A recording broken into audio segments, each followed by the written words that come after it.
Edward Elgar's famous Pomp and Circumstance March No. 1 is played every year on the last night of the BBC Proms.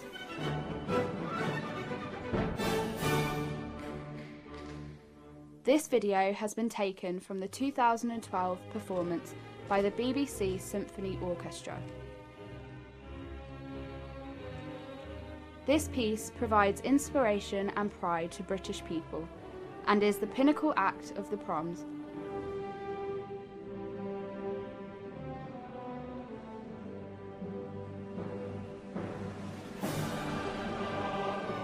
Edward Elgar is one of Britain's most cherished composers. So who was Edward Elgar?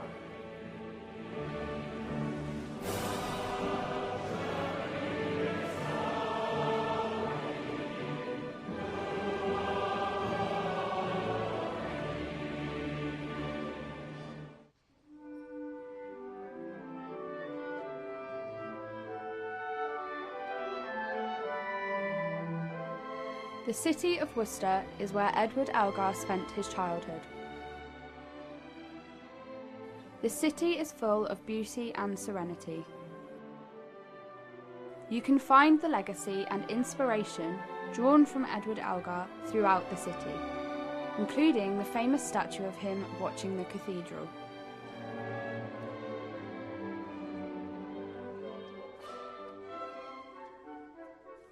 Edward Elgar moved to the city at the age of 2, where he lived at 2 College Precinct, located beside the cathedral. Edward Elgar spent a lot of time in the cathedral, familiarising himself with music. This enabled him to draw inspiration later in his own melodies.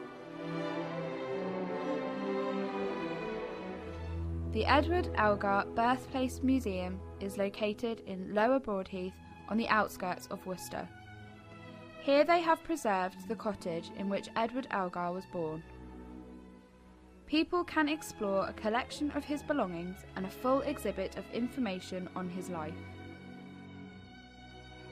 This cottage is where Edward Elgar was born in 1857. He was the only one of his parents' 7 children to be born here. When Edward Elgar was a famous composer, he was asked, how did he want England to remember him? What piece of music did he want to be remembered by?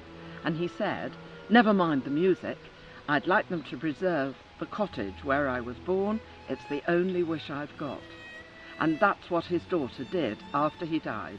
She decided to take steps to preserve the cottage where Edward Elgar was born, and that's why we have it. But he was only 2 when he left here, so he was only a little boy, but the family were always very musical, and they used to have musical evenings round the piano. The whole family, as I say, were musical, so he grew up surrounded by music. There is also a strong presence of Edward Elgar in Hereford, as well as Worcester, including Hereford Cathedral. Also where to go to listen to the music. The cathedral in Worcester is very important. Hereford Cathedral is also important to him. All those places were places where Edward Elgar's music was played. Wherever Edward Elgar lived had an important influence on his music. And when he wanted peace and quiet from the town of Malvern and Worcester where he was living, he and Alice used to go to a country cottage up in the woods called Birchwood, where he wrote a lot of the Dream of Brontius and some other famous music. The location was another inspiration to his music, with its beautiful views and relaxing natural environment. World War, which was extremely important to him. The surroundings of nature and music, including the Malvern Hills, were very important to him, and he was influenced by the Malvern Hills, which he knew very well. He walked them a lot.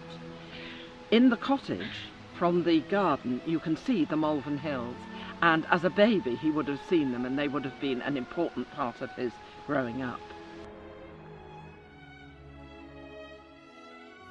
Edward Elgar died in 1934 at the age of 77. It was a great loss for British music and British legacy. His final resting place is situated in St Wolston Church in Malvern. People come from all over the world to pay their respects to a great composer and musician.